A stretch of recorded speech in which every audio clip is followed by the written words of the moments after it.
The very last historic Pac-12 championships on the line, a college football playoff berth.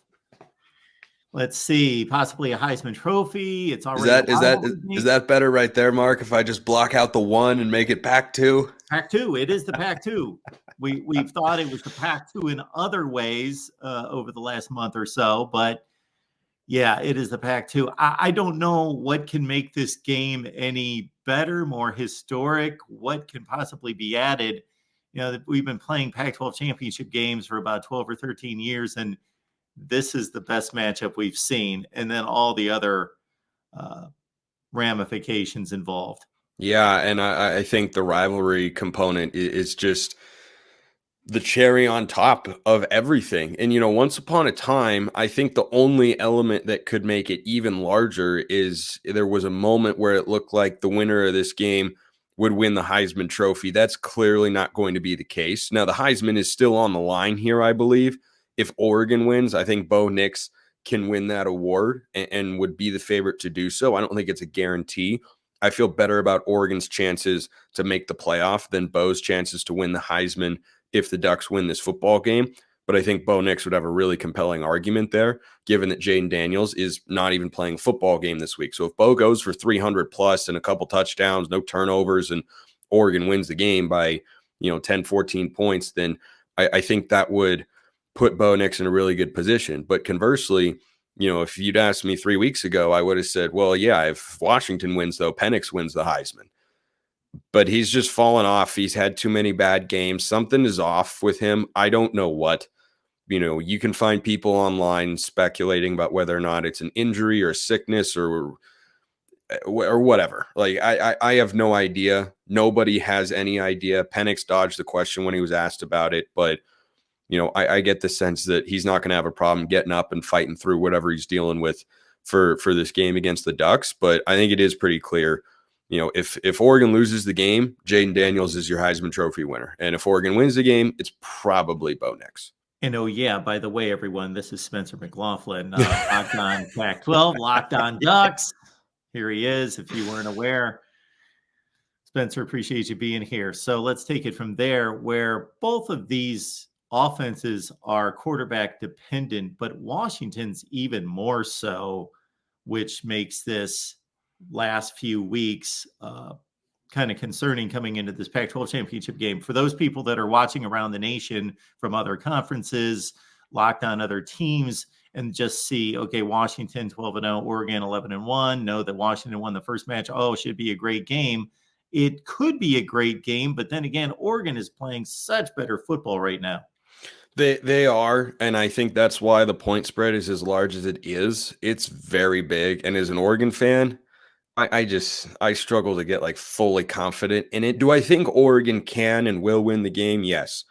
9.5 points is where the line's at. It opened at 7.5. And so I think the public really likes Oregon. And the reason that they like the Ducks is that Oregon, since the Washington game, has objectively played much better football. You have common opponents in there. Oregon played Utah on the road, beat them by 29. Washington played Utah at home, gave up 28 points in the first half, none in the second, but won the game by 7.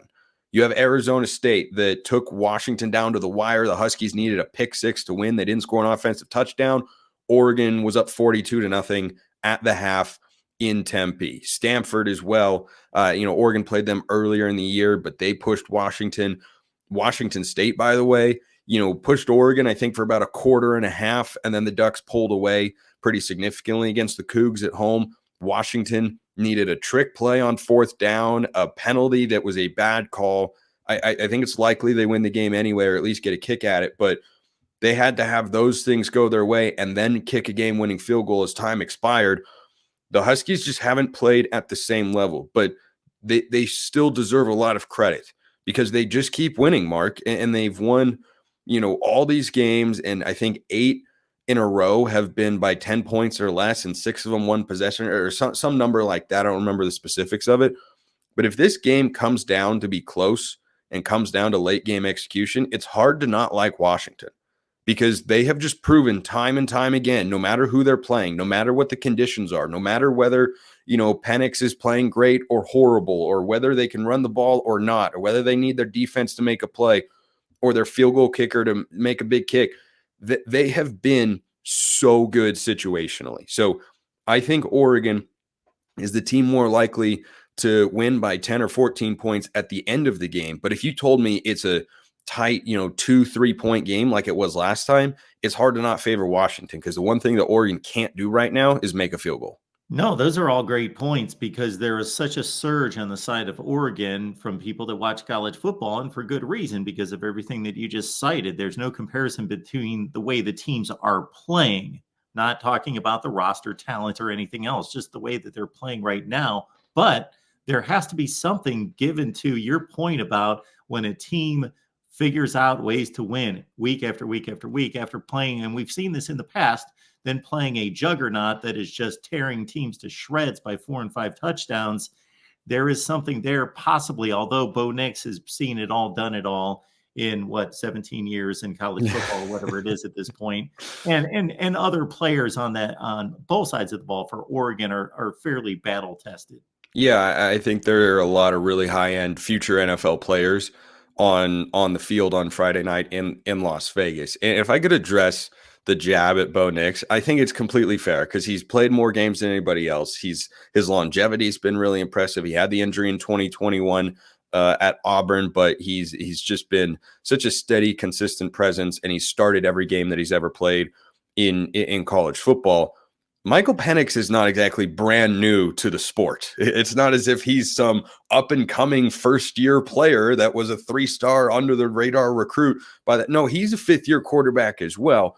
He hasn't made as many starts because he's battled injuries throughout his career. But, Bo Nix takes that jab and that joke all the time. And it's fair, because he has been around for a very long time. But everyone pretending like he's the only guy that has been in college football for a long time. Last time I checked, Jaden Daniels was at Arizona State in 2019, the year that Bo Nix made his college debut against Oregon. But all it is with Jaden Daniels is, oh my gosh, he went for 7 touchdowns against Georgia State. Give him the Heisman Trophy. Introducing Sam Hartman to the conversation as well. There we go. There's another one. Yes, there's plenty of others. Shoot, Illinois had a quarterback come off the bench as a 6th-year player a couple of weeks ago to save a game for them, John Paddock. We got Spencer McLaughlin here, Locked On Ducks, Locked On Pac-12, breaking down Oregon football for us as they take on the Huskies. What can Oregon do better? I got to tell you that since the Washington game, I've not watched a complete Oregon game. I'm checking in for a few series. There are better games on TV. They're winning by 25 points, all of that. But every time I check in, it just looks like the offense is, and I, of course, read the recaps, look at the box scores. The offense is clicking. The defense is a force. What is this team not? You mentioned the field goals, but on offense and defense, what does this team lack? Yeah, I think there are actually 3 things that I look at and say Oregon can do them better. And if they do, they will win the Pac-12 championship comfortably. But it's an if. Number one thing, make field goals. Camden Lewis is unfortunately in his head.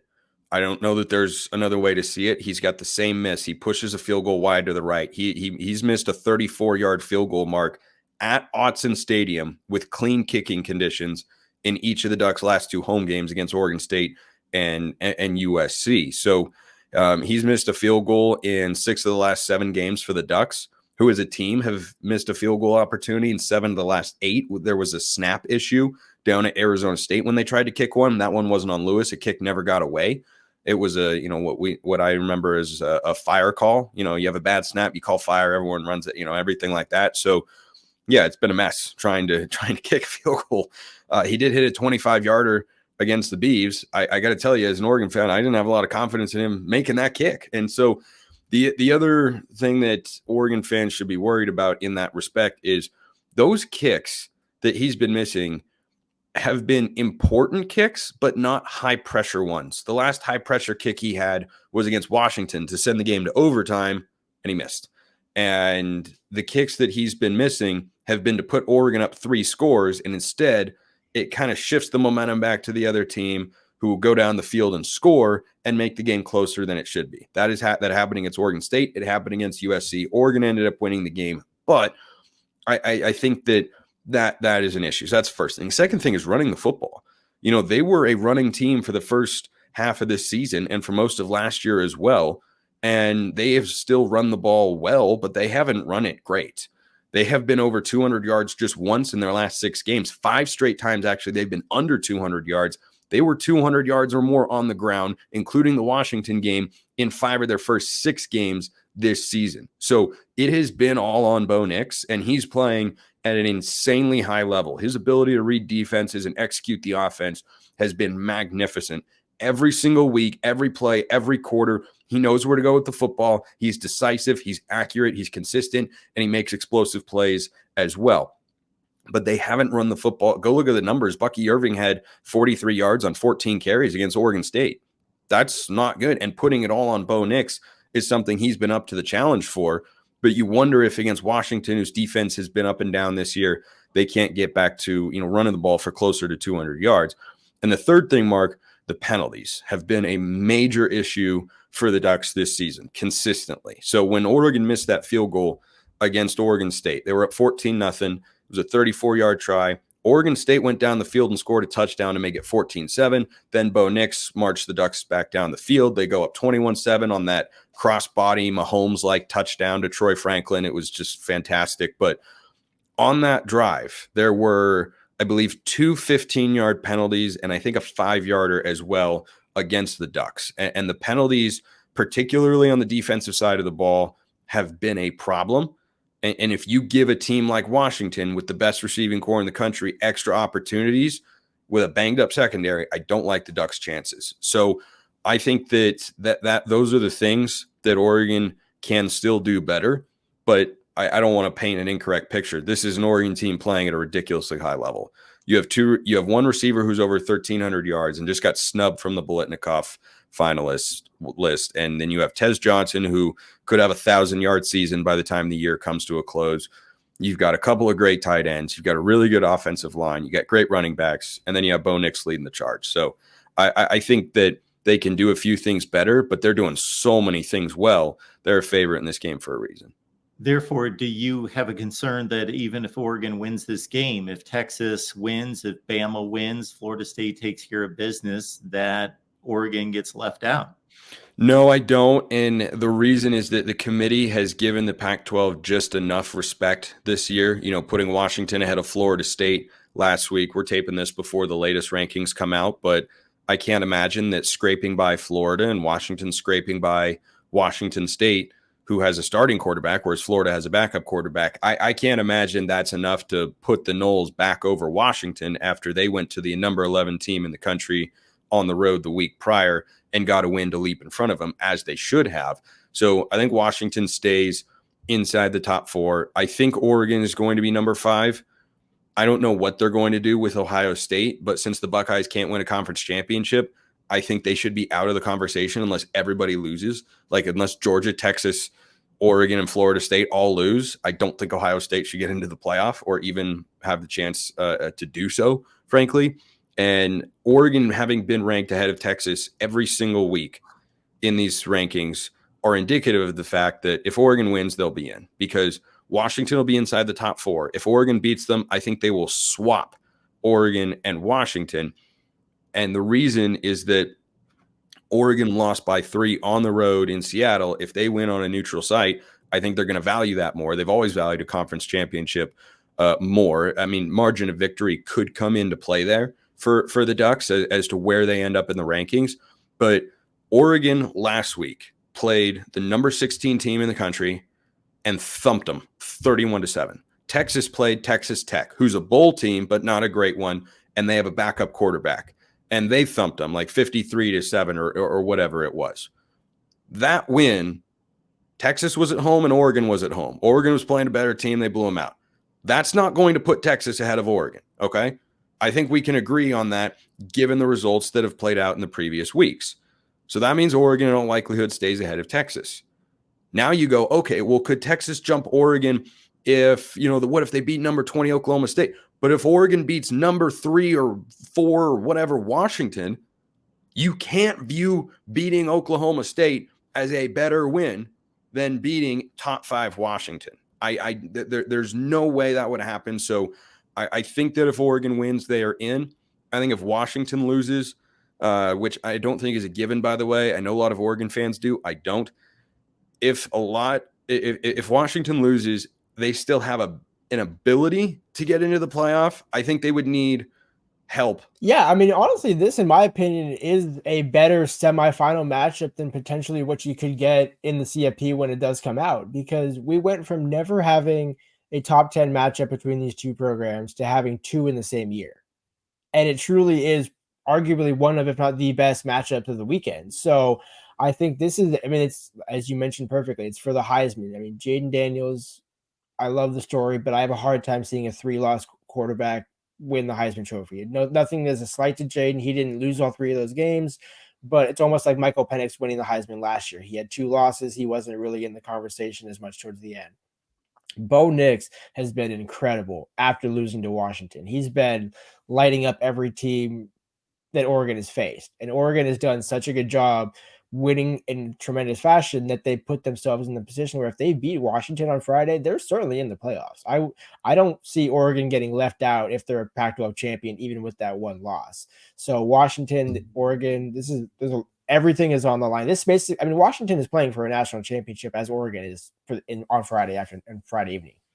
Now, we do have a couple Heisman Trophy winning quarterbacks in the last decade or so with 3 losses with RG3 and Lamar Jackson. But yes, there will be a lot of voters. I don't know what percentage will discount Jaden Daniels as being their selection because of the win-loss record. I wrestle with that because on one hand, it's supposed to go to the best player, not the best player on the best team, or there's really no team facet in the definition of the Heisman. But we do know that that's a factor. There's no question about it. It always has been a factor. And also, when you play in championship level games and your team is counting on you to deliver, and there's that narrow margin of air each week, and trying to maintain this kind of season like in Oregon or Washington, a lot more pressure, a lot more meaningful games than what Jaden Daniels has played in ever since they lost to Alabama. So that would be my take on it right there. All right, Lars, we got Washington, Oregon on Friday. Was there something else you wanted to hit on there? No, I was going to say that's a fair point, that, it's not that Jaden, it's not his fault for losing those games, but yeah, you eloquently stated that. So I didn't want to add, it's more or less just agreeing kind of quietly on that. Well, I got 2 less than eloquent questions for you, Lars. Number 1 is going to be, what's wrong with Michael Penix? So this is not a cop out, but after the Oregon game, he basically, half the team came out of that game with the flu of sort, call it what you will. Some people said COVID. I'm like, everybody was sick. And so their immune systems kind of took a hit. They haven't really had the same level of energy. Guys have not necessarily been hurt. Penix took a hit in that game, but I don't think it's the rib injury that's been causing him troubles. I mean, he was coming off that game against Oregon with IVs on the sideline. So he's really been pushing through a lot. I think what cameras caught at the end of the Apple Cup, or after the Apple Cup ended, with his head in the phone booth, if you will, was a mixture of emotions and his body kind of purging a few things, a few feelings, battling with that sickness.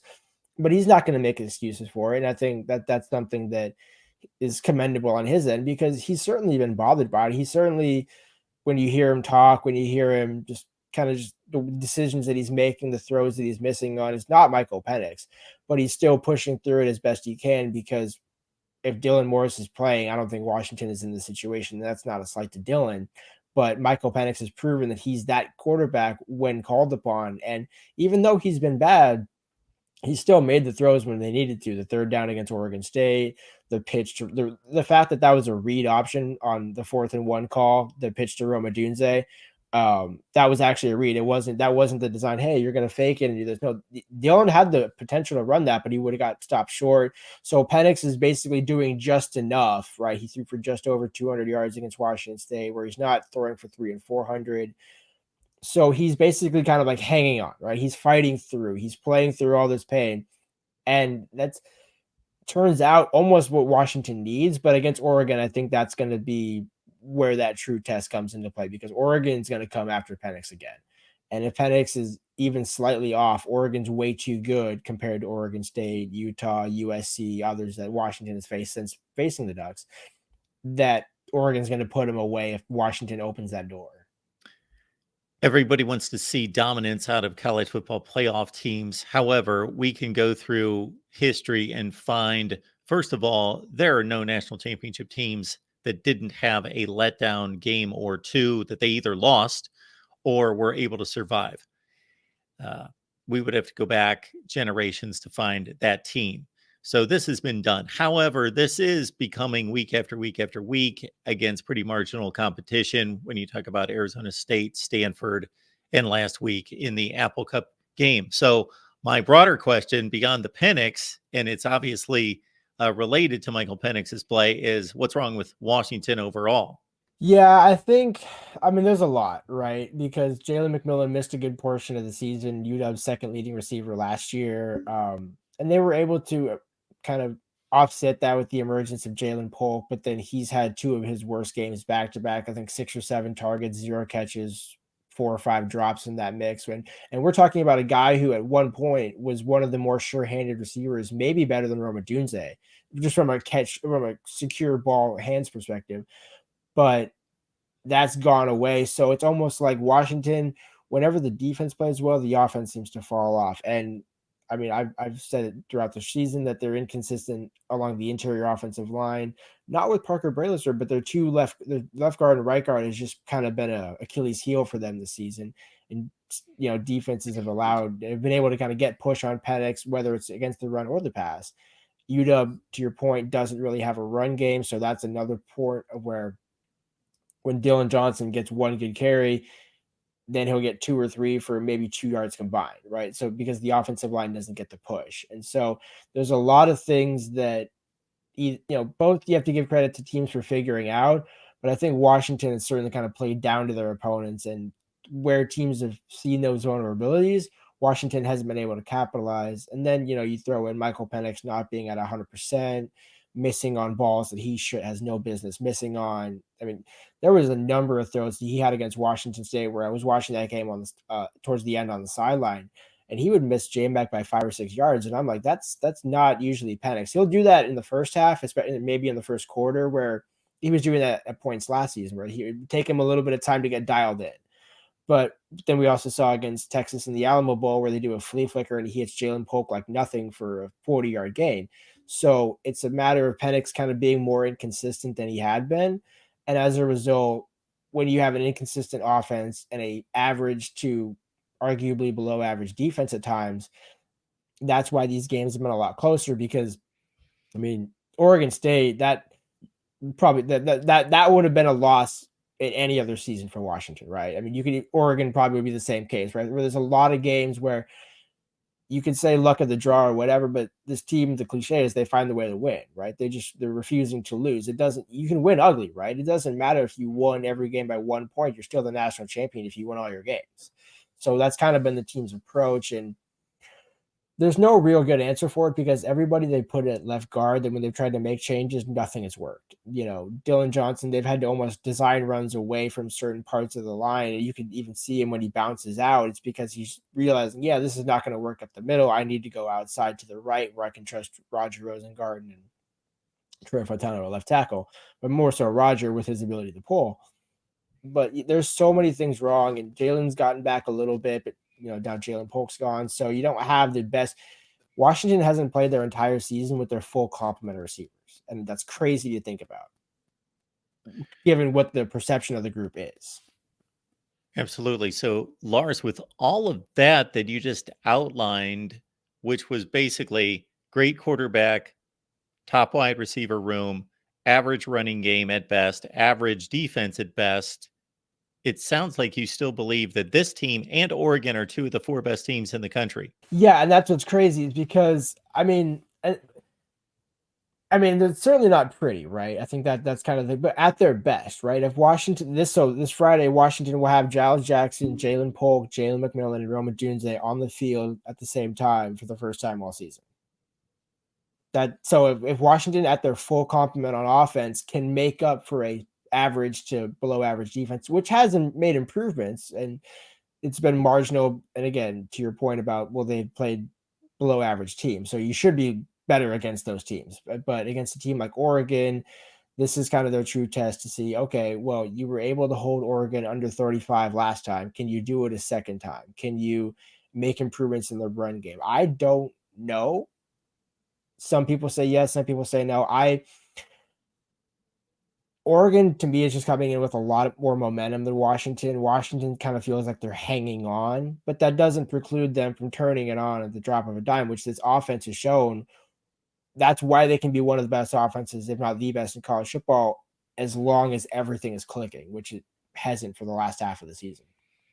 Good. Lars Hansen here from Locked On Huskies podcast. You can join him right there on Twitter. Also, you see the Twitter handle for UW Fan Nation as well, where you can catch Lars' work right there. We appreciate Lars, you stopping by, breaking this thing down for us, because it could be, again, as I mentioned off the top, on paper, it's the best and most important Pac-12 championship game in the history of the game. There's typically one team that's playing for high stakes, and the other team just had a nice season, but because of the breakup of the divisions and not going strictly by the division format the last couple of seasons and going with the two best teams in the conference, this is what we get. And the conference is obviously playing better football this season and last season than it has in 6-7 years at least.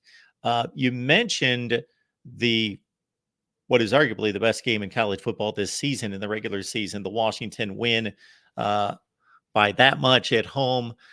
Missed field goal by Oregon, a lot of questionable decisions by Dan Lanning. Michael Penix, of course, leads the drive after the fourth down defensive stand. How much do you think that game could mirror what we see, or do you see some aberrations in what we first saw out of the Huskies and the Ducks? Well, I think the first half will be indicative, because if it's somewhat close at halftime, I have no doubt it'll be a four-quarter game just like it was before. But if Oregon is able to get out to a, let's say, 24-7 lead, 24-10 lead, I don't see Washington erasing that big of a deficit in the second half, just based on, I mean, the offense could, right? The offense could try and match score for score, but the problem is that means your defense is still giving up touchdown after touchdown. So the defense has to be able to play up above the offense in order for that to be the case. I do think with the full complement of receivers, and Dylan Johnson, the running back, appears to be healthier than at least he was coming out of Oregon State. I think there's enough pieces, and this team, and in a weird way, and Oregon's honestly in the same boat, because they're both lost that 2020 season, so they got robbed that year. A lot of those same players are on this team. Bo Nix wasn't, Michael Penix wasn't, but Roma Dunze was, Troy Franklin was. All those guys that got robbed of a season that year are now kind of getting a justified opportunity this year to have everything, deservedly given to them, right? Where, hey, you guys have fought for this. Everybody deserves this. Now let's see who truly wants it more. The ironic part, actually, is Troy Franklin was very highly considering and almost committed to Washington coming out of Menlo Atherton High School the same year that Jalen McMillan did. So it's interesting to see how some of these storylines have kind of evolved over time, and everything coming to a head on Friday evening in Las Vegas.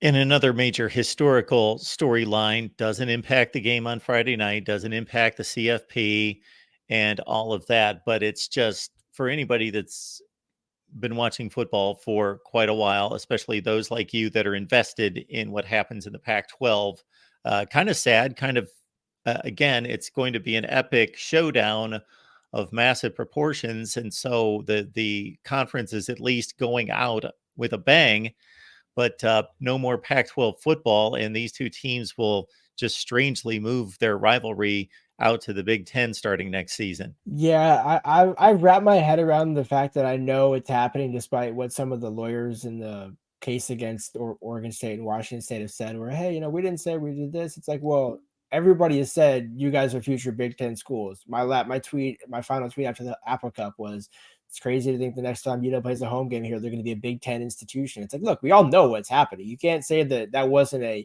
promise of, hey, this is what we're doing in the future. But it is unfortunate because, I mean, and this is a small anecdote that really doesn't mean anything, but when Washington played Ohio State in the 2019-18 Rose Bowl, I was standing next to Larry Scott on the sideline, and I feel like I had an okay relationship with Larry. I'd gotten to interview him a number of times one-on-one over the phone and in person. And he was so it was so unfortunate because you could see what the conference had the potential to do, which is basically what the last 2 years, to your point, have shown, but there was no way the leadership had any clue what they were doing. And I think that played out, and it's just unfortunate that all of these schools, have to now. I mean, we're talking about student athlete mental health, and these guys, Cal and Stanford are not going to go play ACC games, and Washington, Oregon, USC, and UCLA are going to the Big Ten. Washington State, Oregon State are left out for dry and things like that. It truly is unfortunate because, I mean, even the Apple Cup showed, just like the Iron Bowl, by the way. I mean, Auburn's 6-5 going into that game. Washington State's fighting for a bowl game at 5-6. And yet both those were decided on the last. I mean, I know Alabama got the pick six at the end, but let's be real. Like, it was decided by one possession, right? So just because, for all the talk of, hey, the SEC is the toughest thing in football, it's like, really? Well, they basically had the exact same result, just on the opposite end of the country. So it's been unique to see. It's been cool to see. We didn't have to be here. I will be curious. I have a hunch in 10 to 12 years, there's going to be some maybe a little more regional aspects to these big time conferences where they won't call it conferences. They'll, but it won't be the Pac-12, right? But I think you'll see a lot more. Hey, wow, this is almost like the old Pac-12 schedule, but under the SEC umbrella, under the Big Ten umbrella, just because corporate mergers and things like that. It's what happens, right? You everybody kind of inherits everybody. You stack two big corporations at the top, and you have a bunch of little divisions in between. I think that's kind of what college football is heading towards in the next decade or so. Historically, this has not been a great matchup. The Pac-12 has either had a really good team matched up with a team that maybe is not that great. It had the divisions for years. So I think that's part of the problem. You got rid of the divisions and you had your two best teams play each other. I think that's fantastic. I mean, how awesome would an Ohio State Michigan rematch be this week instead of Iowa, right? I mean, that'd be insane. So, they did. You got it right. The West Coast, we're in shambles, man. The whole thing is collapsing around us. I mean, you don't have to look very far away from Oregon to see the Beavs, what they're dealing with right now. So, when some are really high, some are really low, and that's what championship week often tends to give us. But this is going to be a heck of a game. Vegas, I'll be there Friday night. It's going to be phenomenal. Yeah, how ironic that this league that has imploded, and this is the final, would give us the best matchup that we've seen in a conference championship game. Wow. Yeah. Well, and I'm sorry to cut you off, but to add to it, these are the two teams that are coming over to the Big Ten. You just got off the Big Ten show. These are two great teams going into this conference. So I think it couldn't be better for the Northwest. And we usually don't take the betting angle, but let's take it on here, Ryan, because it's fascinating. Because to the casual fan, as you mentioned to me just a few minutes ago before we started, Washington's 12-0. Well, they won the first matchup. Oregon, though, has been playing some stellar football. Washington has had its missteps. Arizona State, Oregon State's a really good team, but still 22-20. And then, of course, this past weekend, calling a 4th and inches play with Rome Odunze around the end. That was crazy to spring the field goal to win the game and barely escape a team that had just recently lost 6 consecutive games. So no question the Ducks are playing better football right now, but 9.5 points.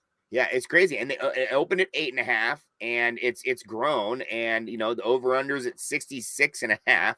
So it's just they're expecting a shootout, and I think a lot of they're either expecting the Ducks to win this thing handily, and you're going to have Oregon people bet the Ducks because they think the Ducks are going to win by 2 touchdowns, and then you have, like we said, the casual fan who might be looking at this game as maybe some sort of an opportunity to throw some money down. A lot of people bet during a championship time that they normally don't bet during the regular season. I don't know if that's really a good thing for them or not, because historically crazy stuff happens in the championship games. I mean, who saw TCU losing last year going into that game?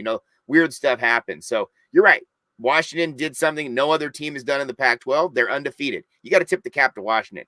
They did what they needed to do. They haven't won pretty, and they have been dinged up since that Oregon game. And it feels like they've been on a downward trajectory while Oregon's been on an upward trajectory. And now Oregon's everybody's favorite media-wise, and they've got the 2 best quarterbacks, it feels like, in the country. I know Jaden Daniels is putting up great numbers in the South. And I think that he's a great quarterback. We know all about him being at Arizona State for the start of his career. But these two quarterbacks are playing at a very elite level, and they get to show it down one more time.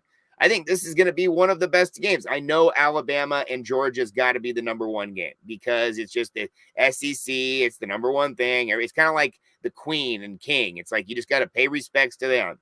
But outside of that, this has got to be the biggest game. And you're right. On a Friday night, this should be a real fun one to watch. Now, Ryan, this may be baked into the line as well. There's a lot of theories that rematches are difficult for the team that won the first game. To win twice against a good team is difficult to do. Now, I've run the numbers on this, but unfortunately, because we have not quite developed the Voice of College Football like max out database where I keep this stuff. Matrix. This is typically the database right here, Ryan. It's like pages and pages of Mark. I'm a statistics. I'm a yellow pad guy too. I love you broke that yellow pad out. I just about gave you a hug over the internet. I ran the numbers because I thought, okay, this is one of those possible myths of sports. I'm not going to say that it's not true, but I just don't know that anyone's backed it up about, okay, this is a sandwich game. This is a letdown. This is a this is a that. And here it is, a rematch. Well, it's tough to beat the same team twice. So I went through championship game history. I went through college football history to find rematches during seasons, and it was pretty inconclusive.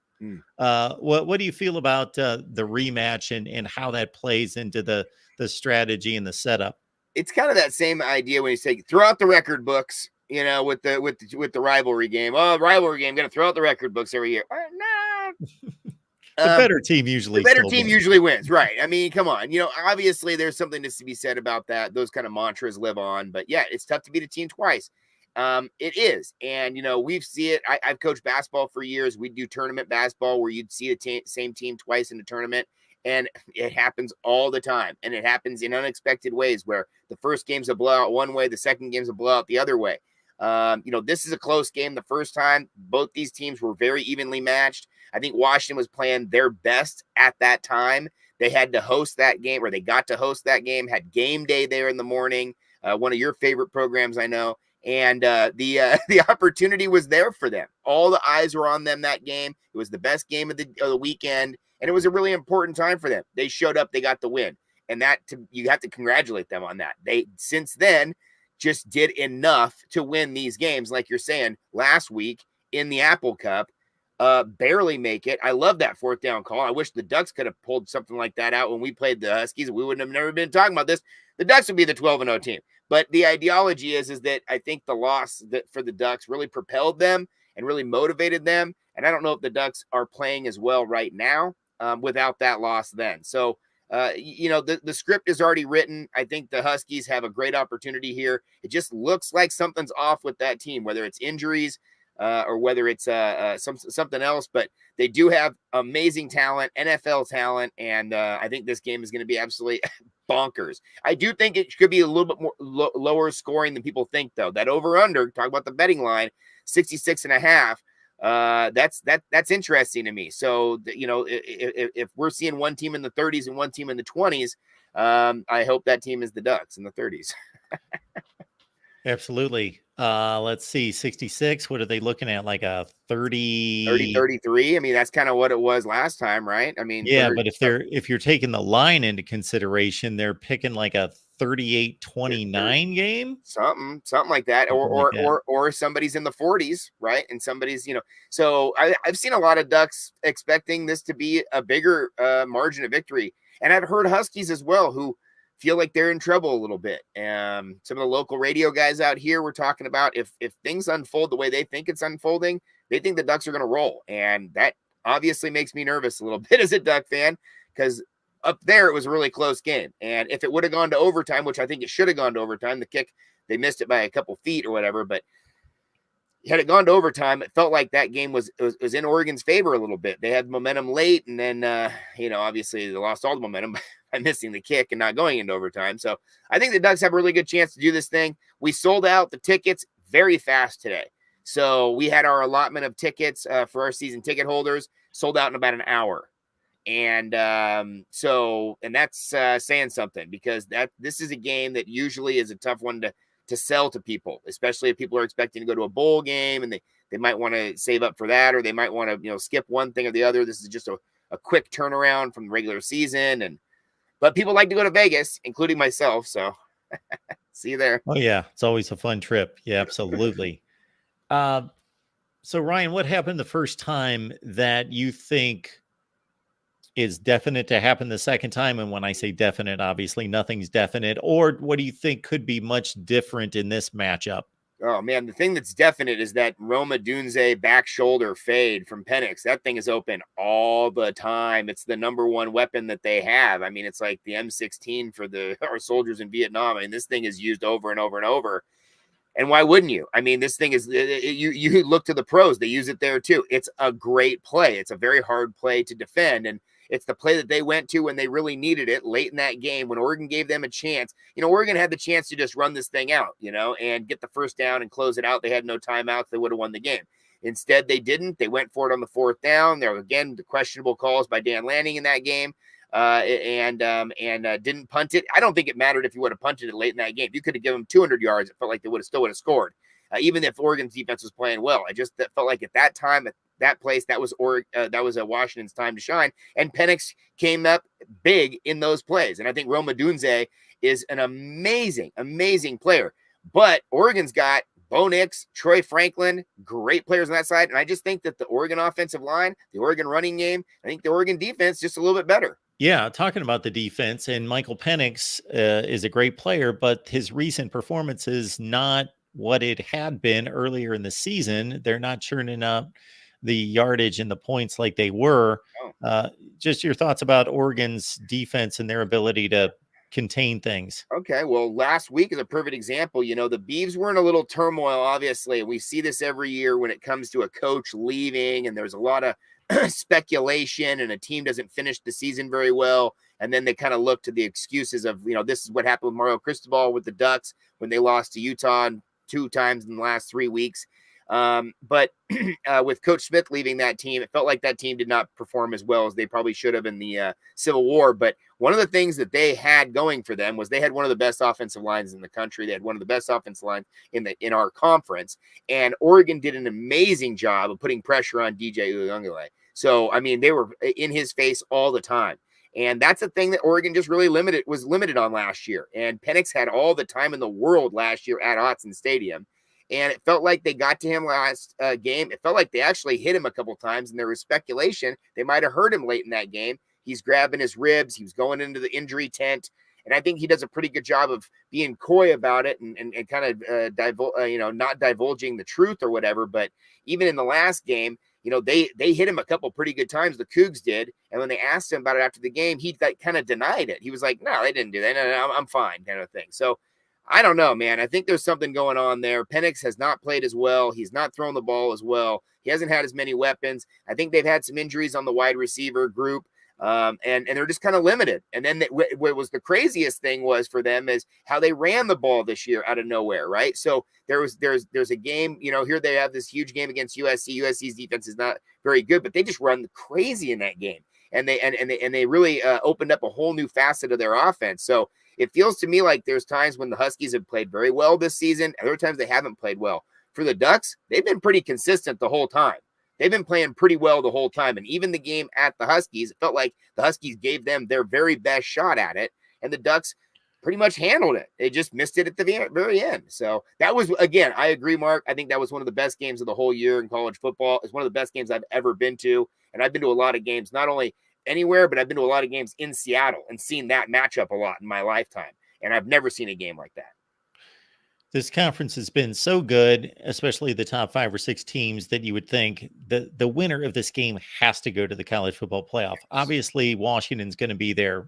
And you would think at first glance, Oregon, all they have to do is win and they should be there. But if there's some kind of log jam with Texas and Bama, I'm not looking at it very through green and yellow glasses on that one. I've been burned too many times, Mark. This is PTSD. I've been jilted at the altar. So the ideology between this one is In my mind, it's crazy this year that Oregon's been in front of Bama the whole time. So the committee has said this whole time that they think Oregon's the better team. It feels like to me. Same with Texas. Texas goes to Alabama and wins. Too bad for Texas. This happens to be one of the down years for Alabama, historically, comparatively, right? But still a great Bama team, probably playing better now than they were then. If you were to play Bama and Texas now, it looks like probably Bama would win that game. So does Bama have a chance to win at Georgia? If they win at Georgia, I think all hell breaks loose.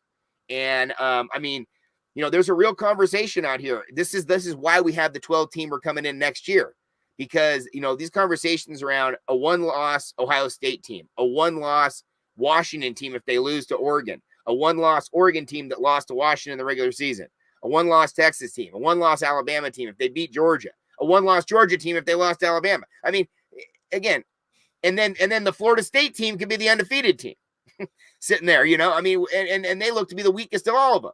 So it's just, college football is awesome. That's why we love it. You do a great job covering it. I do think the Pac-12 had something to say about this season, and I'm glad about that, because I was pretty pissed that the Pac-12 got completely demolished by basically the powers that be, and the situation at hand. I mean, we had complete ineptitude at the leadership, but we also had a lot of things happening behind the scenes we had no control over, and it felt like it was a sinking ship, and it felt like it happened very fast. And it sucks that it happens right now, that there's two teams still going down with that ship right now. And our brethren with the Beavs and the Cougs, to see the Ducks and the Huskies in this championship game has got to be just salt in the wounds. I mean, the fact that we are the two best teams in this conference, and we're the two teams going to the CFP, or one of us is going to CFP, and those two teams are going into obscurity. Oh my, how horrible must it be? At the same time, the Beavs lose the coach as well. I mean, it just keeps getting worse. So it's a great time for us. It's a dark time for them. But I'm telling you, this game on Friday night, no one is going to be worried about the Beavs or the Cougs. I'm telling you, in Vegas, all those Ducks that are going to be there, all those Huskies, they're going to be concerned about the Big Ten, because that's where we're going.